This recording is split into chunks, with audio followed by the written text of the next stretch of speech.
spoken about it many times, looking at this room. Let's take the perspective of a member state or an ally. Every country has one single set of forces. And then it's a political decision to send them into NATO operations or European Union missions, United Nations missions, or the coalitions of the willing. So from this angle on, one single set of forces, it's of utmost importance that we work very, very closely together, that in any kind of theaters, these forces can work together and interoperability is given.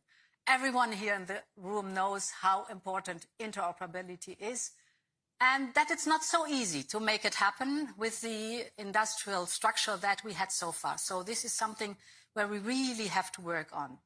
The second reason why it is so important that we work together is that the modern hybrid threats do not differentiate between external and internal security or threats. Yeah. So whether it is cyber attacks or it is the sabotage we see, for example, in our infrastructure, but also the traditional warfare, but also the electronic warfare that we see, we have to work extremely closely together to make sure that we are able to deter these threats and to work against them.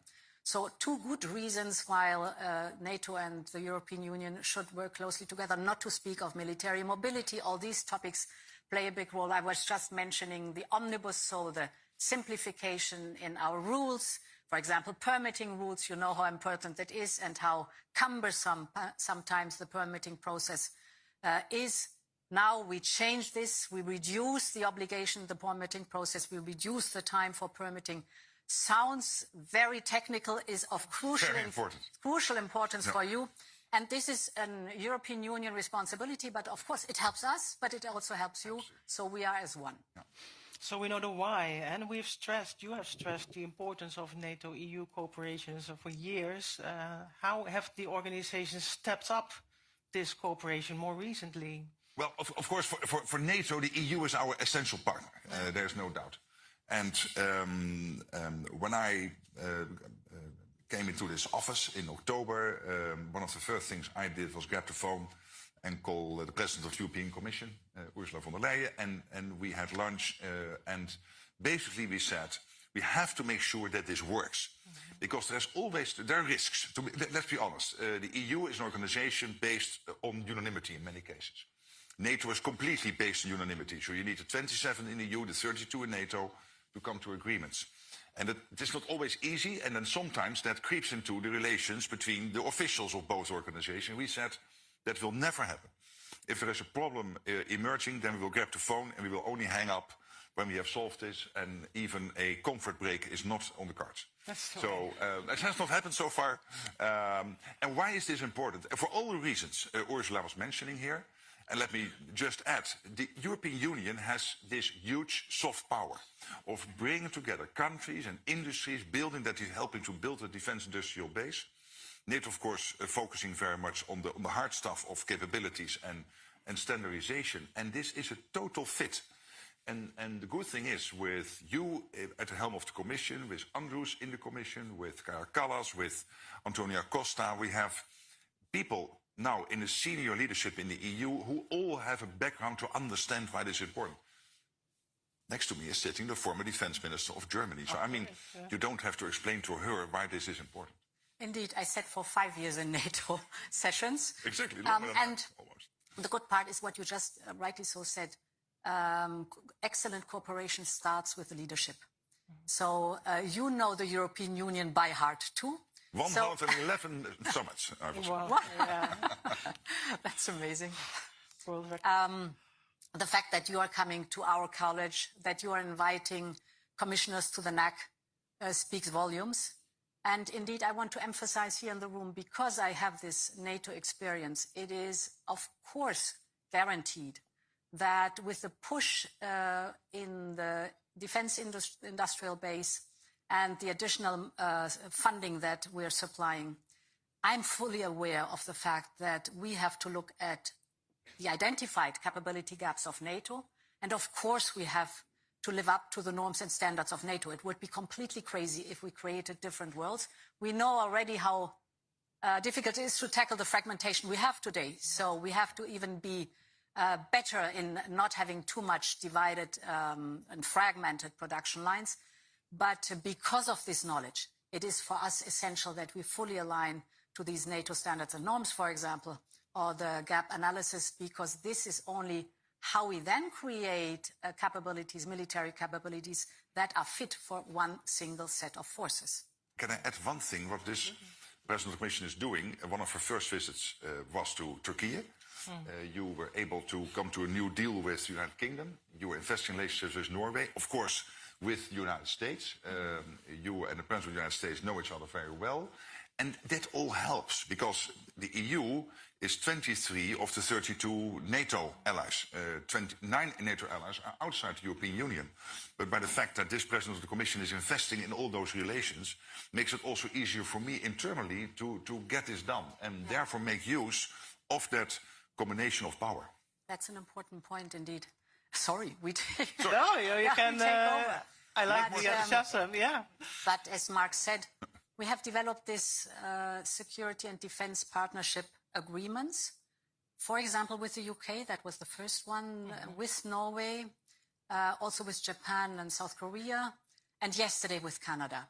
So through UK, Norway and Canada, of course, comes also NATO mindset into the security and defense partnership that we have in the European Union. And you hear from my words how close we are and how much we work and working together to having the defense posture that is necessary, while knowing that we're different entities, but we know where the adversaries are. We know that we face a common threat.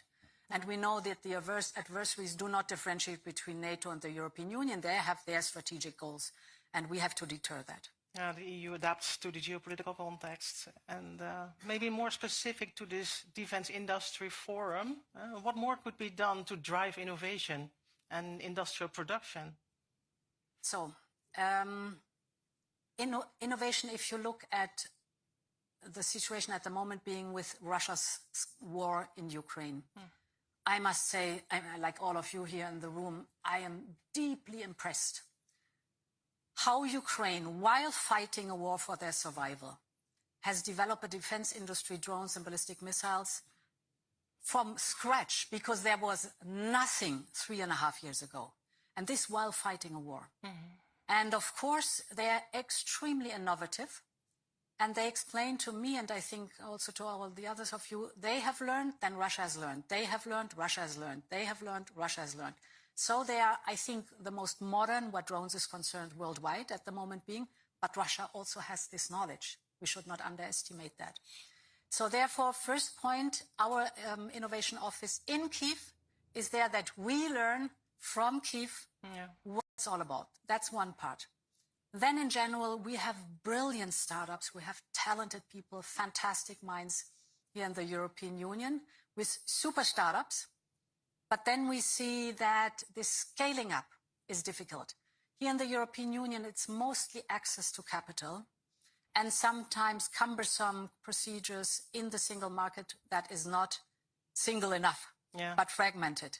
So what we do at the moment, big specifically create, we call it the Savings and Investment Union, which is a deep and liquid capital market essential for our startups.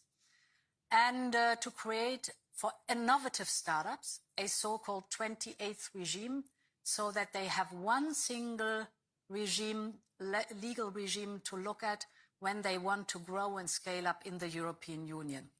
And the third point is indeed the partnerships we were just addressing. These partnerships, of course, are also important for the strategic depth we need. So these are topics or these are work strands that you can use to boost innovation. Thank you for those clear examples. And Mr. Secretary General, what main barriers do you see? And how could the organizations cooperate to optimize?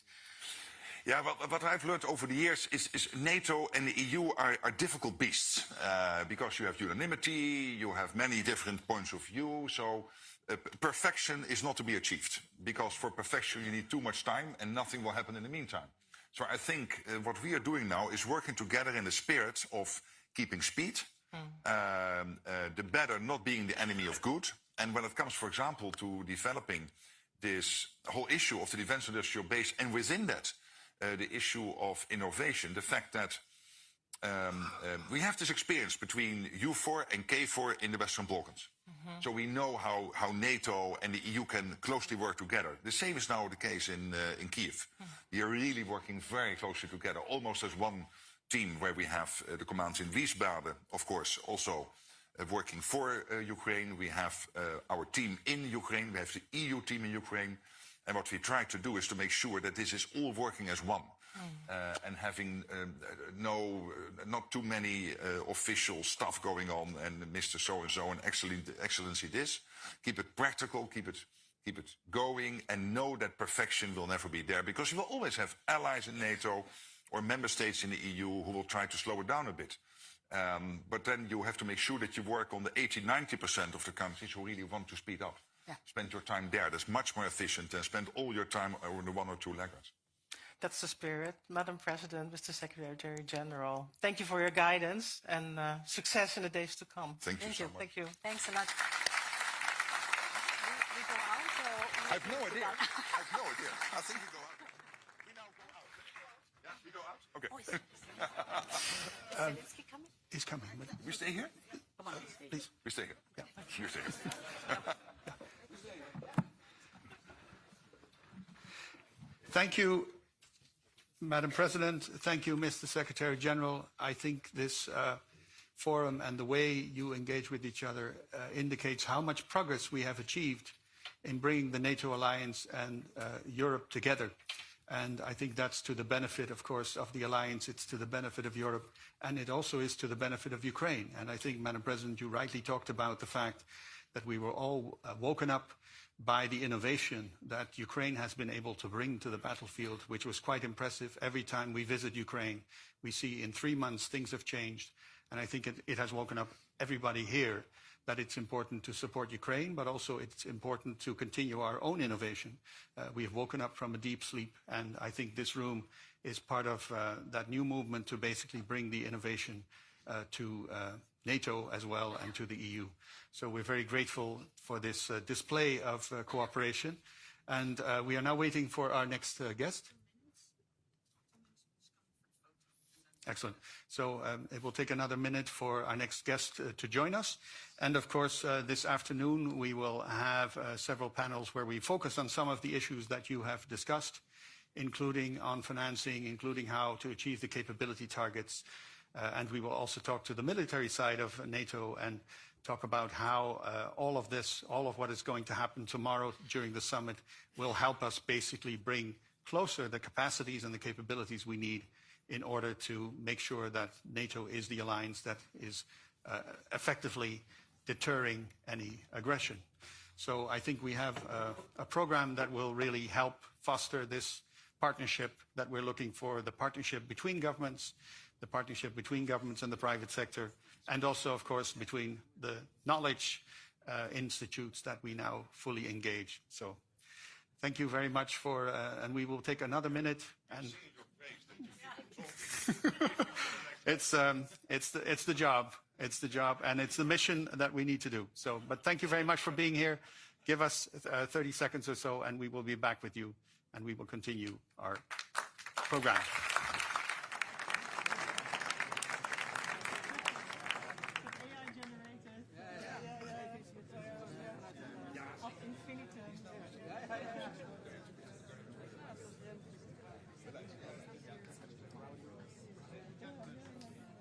Can I please welcome to the stage, it's an honor to announce President Zelensky, and can I ask the Secretary General and the President of the European Commission to come to the stage.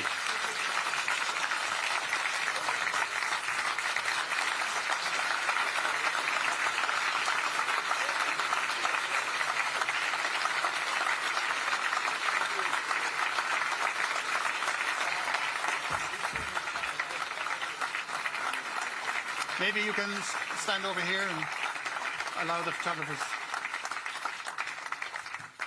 Well, no. Now it is your one. Yeah. So, and now? Photo or video? But you have a whole speech there. I think Yeah, the lectern is yours. So I will go. You will go. And Mr. President, can I invite you to address the room? Yeah. Thank you. And we go off again. Thank you. That's all. Thank you so much for being here. Please. Thank you very much.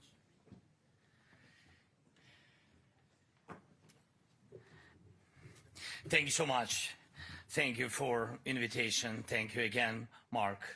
Thank you, Ursula, Minister, and all the participants. And thanks to Netherlands for hosting us. Thank you so much.